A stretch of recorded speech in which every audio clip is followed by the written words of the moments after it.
Sir మీ పేరు? నా పేరు చక్రవర్తి రెడ్డి అండి. సార్ మనకి ఆల్రెడీ ఏపీలో అయితే ఎలక్షన్ హడావుడి స్టార్ట్ అయిపోయింది. ఒక పక్కన ఎన్డీఏ కూటమి, ఒక పక్కన జగన్మోహన్ రెడ్డి సింగిల్గా వస్తారంటున్నారు. అసలు ఈసారి ఏపీ ఎలక్షన్ ఎలా ఉండబోతుంది ఒకసారి మీరు చెప్తారా? ఏపీ ఎలక్షన్స్ ఆంధ్రాలో జగన్మోహన్ రెడ్డి 5 సంవత్సరాల పరిపాలన కని విని కొన్ని రీతిలో ఉంది. అంటే 5 స్కీములు, నాడు నేడు, పిల్లల విద్య, మనిషికి కావాల్సింది ఏంది విద్య. రేపొద్దున ఒక ఆటో డ్రైవరు, ఒక చిన్న పేద విద్యార్థి వాళ్ళ అబ్బాయి రేపొద్దున ఒక ఐఏఎస్ ఆఫీసర్, కలెక్టర్ అయితే వాళ్ళ భవిష్యత్తు మారిపోద్ది. ఇదే దేశాభివృద్ధికి నిదర్శనం. ఇది ఫస్ట్ పాయింట్. సెకండ్, ఇప్పుడు ఒక 17 మెడికల్ కాలేజీలు ఉన్నాయి. 17 మెడికల్ కాలేజ్ వస్తున్నాయి. తర్వాత కార్యక్రమాలు ఒకటంటే కాదు, ఇది వాలంటరీ వ్యవస్థ అనేది అద్భుతం. నేను ఇదే మాట మీకు చెప్తున్నాను. మన అన్ని రాష్ట్రాల్లో వాలంటరీ వ్యవస్థ రాకపోతే అప్పుడు అడగండి.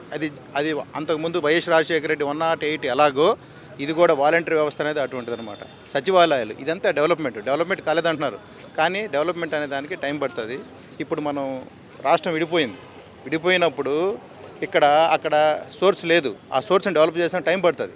ఆ టైం వచ్చిన తర్వాత డెఫినెట్గా ఆంధ్రప్రదేశ్, తెలంగాణని కూడా కొంచెం ఓవర్కమ్ అయ్యి కూడా పెద్ద అవుతుంది. మీరు ఆర్థికంగా చూస్తే కూడా అక్కడ ఇన్కమ్ కూడా బాగానే ఉంది. కొంచెం ఏంటంటే కొన్ని చిన్న కార్యక్రమాలు, దాంట్లో ఫండ్స్ లేకుండా కార్యక్రమం వల్ల ఉందన్నమాట. అంతేగాని ఎటువంటి ప్రాబ్లం లేదు. జగన్ కంపల్సరీగా వస్తాడు. మళ్ళీ ఇంకో 5 సంవత్సరాల తర్వాత బ్రహ్మాండమైన పాలన అందిస్తాడు.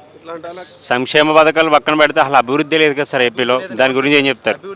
3 రాజధానులు అన్నారు, అది అవ్వలేదు. పోలవరం ప్రాజెక్ట్ అన్నారు, అది అవ్వలేదు. రోడ్లు సరిగా లేవు. చాలా మంది అయితే నెగిటివ్గానే ఉన్నారు. సో సంక్షేమ పథకాలు అందరికీ అందేని చెప్పేశారు, బట్ అభివృద్ధి ఏది ఏపీలో? అభివృద్ధి అనేది ఎలా వస్తుంది? ఇప్పుడు రోడ్లు, ఇన్ఫ్రాస్ట్రక్చర్ కావాలి. అంతకుముందు 5 సంవత్సరాల ముందు రోడ్లు వేసుంటే ఇప్పుడు ఎందుకు రోడ్లు వెళ్తాయి? ఇది కావాలని, ఇది పొలిటికల్గా ఆడిన గేమ్ తప్ప అభివృద్ధి లేదు. ఎక్కడ అభివృద్ధి లేదు? ఇప్పుడు ఒక ఇంట్లో 5 లక్షల రూపాయలు మీ ఇంట్లో అందినప్పుడు అది అభివృద్ధి కదా? రేపొద్దున అదే 5 లక్షల రూపాయలతో ఒక షాప్ పెట్టుకోవడం, చిన్న కుటీర పరిశ్రమ. చైనా ఈరోజు ఎంత అభివృద్ధి చెందడానికి కారణం ఏంది?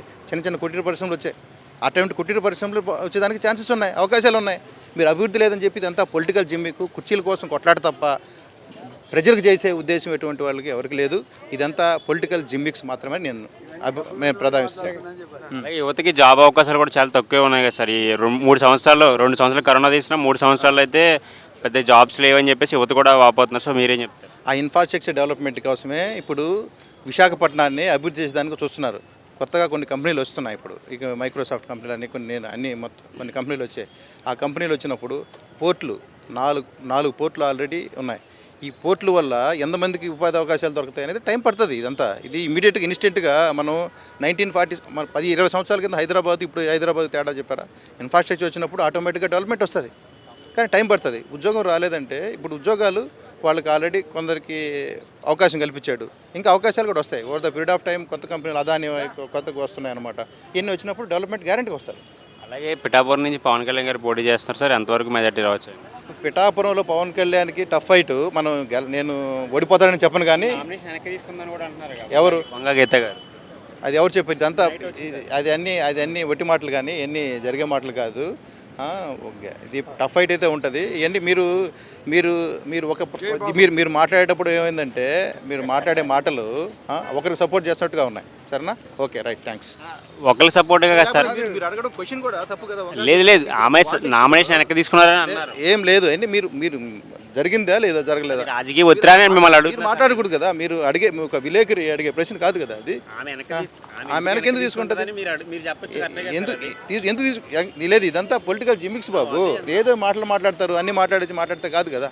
ఎన్ని సీట్స్ రావచ్చు సార్ వైసీపీకి 110 నుంచి 120 సీట్లు రావచ్చు గ్యారెంటీ. అలాగే మన జగన్మోహన్ రెడ్డి గారి మీద గులకరాయితో దాడి జరిగింది కదా సార్, అది అధికార పార్టీ వాళ్ళని ప్రతిపక్ష వాళ్ళు చేశారని చెప్పేసి అంటున్నారు. ఇది కొడుకత్తి డ్రామాలా అని చెప్పేసి ఇప్పుడు ప్రతిపక్ష పార్టీలు అన్నారు సార్. దీని గురించి ఏం చెప్తారు? ఇదంతా పొలిటికల్గా ఆడిన గేమ్స్. ఎవరో పోయినప్పుడు ముక్కుమ్మడిగా చేసి ఉండొచ్చు. రాయి అనేది ఇప్పుడు నాకు నచ్చాలని లేదు కదా, నేను నీకు నచ్చాలని లేదు కదా.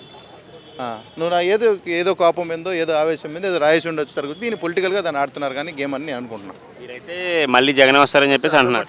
సమస్య లేదు, తిరుగులేదు. చెప్పండి సార్. పిఠాపురంలో పవన్ కళ్యాణ్ అఫిడవిట్ తప్పించాడు. 200 కోట్ల రూపాయలు పెట్టి ప్రాపర్టీ కొన్నారు. అది ఏ అకౌంట్ నుంచి వచ్చినది ఈ రోజుకి క్లారిటీ లేదు. అది ఇప్పుడు వంగా గీత వెనక్కి తీసుకోవడం కదా నామినేషను. పవన్ కళ్యాణ్ది డిస్క్వాలిఫై చేయాలి. ఇప్పుడు అది ఎక్కడి నుంచి వచ్చింది?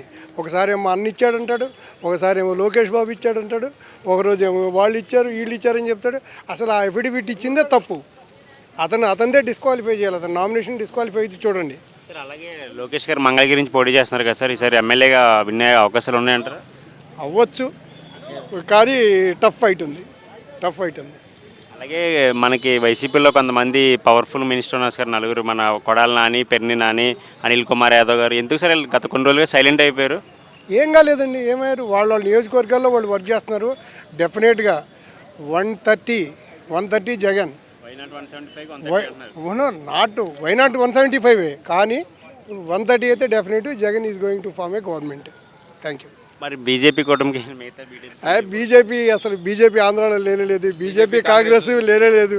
అది ఎప్పుడో పోయింది, అది ఇంకెక్కడ ఉంది? అది చచ్చిపోయింది. అది వాళ్ళు ఏదో దింపుడు కల వాసే వాళ్ళకి, అంతే. అది ఏం. అలాగే చంద్రబాబు నాయుడు గారు అయితే కమెంట్ చేశారు కదా సార్, అధికారంలో కోసం వాలంటీర్లు 10,000 శాలరీ చేస్తారని. అది ఏ విధంగా చూడాలి? ఫస్ట్ ఆఫ్ ఆల్ చంద్రబాబుని నమ్మరండి. ఆయన ₹1,00,000 ఇస్తారని నంబరు ఎవరు నమ్మరండి, నమ్మే పరిస్థితి లేదు, అంతే. అది ఆయన నమ్మే పరిస్థితే లేదు అక్కడ. అది ఓకే సార్, థ్యాంక్ యూ.